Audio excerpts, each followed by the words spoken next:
Hello, David here. Hey, I want to talk to you a little bit about gouache. And I've had a bunch of students ask me, David, what color should I get? I don't want to buy a big, huge set. I don't want to buy a set of 12. I don't want to buy a set of 24. I just want a set like maybe a 5 or 10, just a starter set. I want to just see how it feels to use gouache with my watercolors. And it's a great question. And it's also, I'd love to show you what I had done just with 5 or 3 different colors plus black and white. And I also want to show you the next 10 colors that I like that I chose, but I'm going to let you choose your own colors. But basically, you can go with like 10 to 12 colors and you could have a really full palette. And even with these 5 colors, meaning the primary colors in black and white, here's what I had done just recently. And I wanted to show you that I took the primary colors and I put black and white in them. Just show you that this is the red, right, and yellow and blue are right down the middle. Go to each side, to the light or to the dark, and that's the kind of colors you get. Then I mix them, of course, together, the primaries together, to get your orange, your purple, and your green. And then I put the little orange, I put the yellow to green, to green, blue, to blue. And so I did that just to show you. And then I also put white on the bottom and dark black on the top to show you how many different colors you can get. It's amazing with those 3 colors. And pretty much all the colors that you get are made from but 3 primary colors, because then you have the secondary colors, which is orange, purple, and green.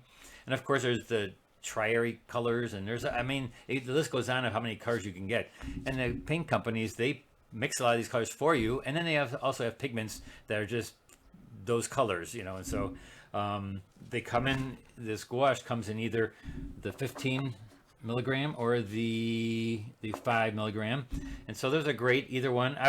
I would suggest using the bigger tubes. Of course, I like that because I can squeeze them out, so that when you're doing and mixing a color, let's say you only get these 5 colors, mix them before you go to start paint. So mix yourself an orange. Don't mix the orange while you're painting, because it's going to take a little bit too time. You want to get a perfect orange, so before you even get started, get yourself a little transom. It's called a transom palette on Amazon. I don't know where else to get these. I got this one on Amazon. I'll put the link in the descriptions of the video.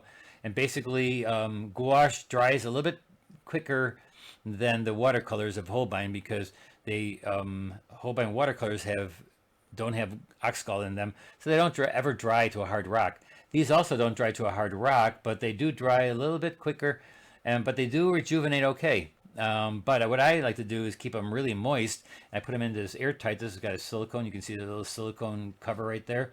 And I put that on there. I spritz it before I close it, and it's been staying, good for about, months and months and months. And basically, these are I got about 30 of these palettes for my students. So when I teach, I now bring this palette with so they can try it. Now this has 12 colors in it. And these are the 12 colors I started with. I think are good colors for the students to use. But I made a list here of just 10 colors that I think that I like to use. You don't have to use these colors, but I suggest you go out and don't buy the set, because a lot of times you're going to get colors that you don't want. So, buy them individually, and look at these colors right here. These are the colors that I chose. I like these colors because I use a lot of these colors in my classroom, and so I go with pure red. With my watercolor, I go with Scarlet Lake, but pure red is a very bright color here in red, and actually it's right there. So 10 of these colors are these colors right up here, and then 2 extra ones, the Opera and the Burnt Sienna, are the only ones that are not on this list. I could put them on there, but it's up to you. You can put them in there, but then it's 12 colors. So this is 10 colors that I thought I'd start you out with. Brilliant orange, and we got primary yellow, we got a black up here, we got a white over here. We've got the primary, and then we got the aqua blue. Aqua blue could possibly be made with the white and the blue, like the ultramarine deep blue. You can mix it with that to get a light, or the Prussian blue is just your dark blue. You can mix this ultramarine blue also with the black to get kind of a Prussian blue. But again, that's mixing it beforehand. But these are just pure colors that you can take right out of the tube. Now the violet, you can get the iris or the violet, the plain violet. The plain violet is not as dark as and not as purple. More of a purple blue. The iris is more of a purple blue, where the violet one is a little bit more reddish purple. And then a leaf green, which is the only green I actually have on my palette, because mostly I mix my greens.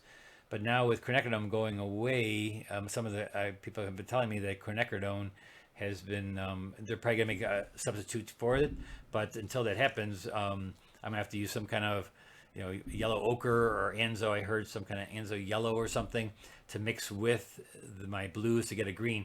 But this leaf green is what I use for my light green, like a yellow green. It's easy to mix that, or just to use instead of mixing it. So those are the 10 colors I suggest. Again, they're just a suggestion. They don't have to be, maybe you don't like purple. Maybe you don't like yellow in your work. You don't have to put any of these colors in. I always say, just get some good primary colors. And so maybe you don't like light, bright yellow, but maybe you do like a more of a yellow ochre. It's still considered a yellow. And so again, this is not for not mixing, but if you just want to mix, you get your 3 primary colors, your red, yellow, and blue. And this is ultramarine deep. This is lemon yellow. I like primary yellow, but either one. And then this red here is carmine, where I just use pure red. And so, if you just want to go 3 colors and then mix your own secondaries, that's okay. You can do that too. So that was just a question I've gotten this week from many of my students asking me, which colors should I get? And so, again, get your colors that you want. These are the colors that I use, that I let my students use, and they're so far are really interesting colors that they love. And so I'm going to stick with them until I find maybe there's one I'm going to take out or put in. But I tend to use these colors quite a bit. And so maybe we'll even test some different colors just to see if they like them better. All right, so until Thursday, this coming Thursday, I do a paint along where we're going to be painting a door front with a bunch of bougainvillea. So get yourself some opera, because bougainvillea is very opera color. And so I will be using my gouache set along with my watercolor set. And so we're going to show you, and actually I was going to do the whole thing in primaries, but we're going to keep that for some other time. For today, we're going to do a little bit of watercolor and gouache together, and I'll use my bougainvillea color, which is opera, for my bougainvillea in the picture, which you can check out on my website right now at BeckerArt.net or davidarbecker.com. So we'll see you on Thursday. Bye-bye.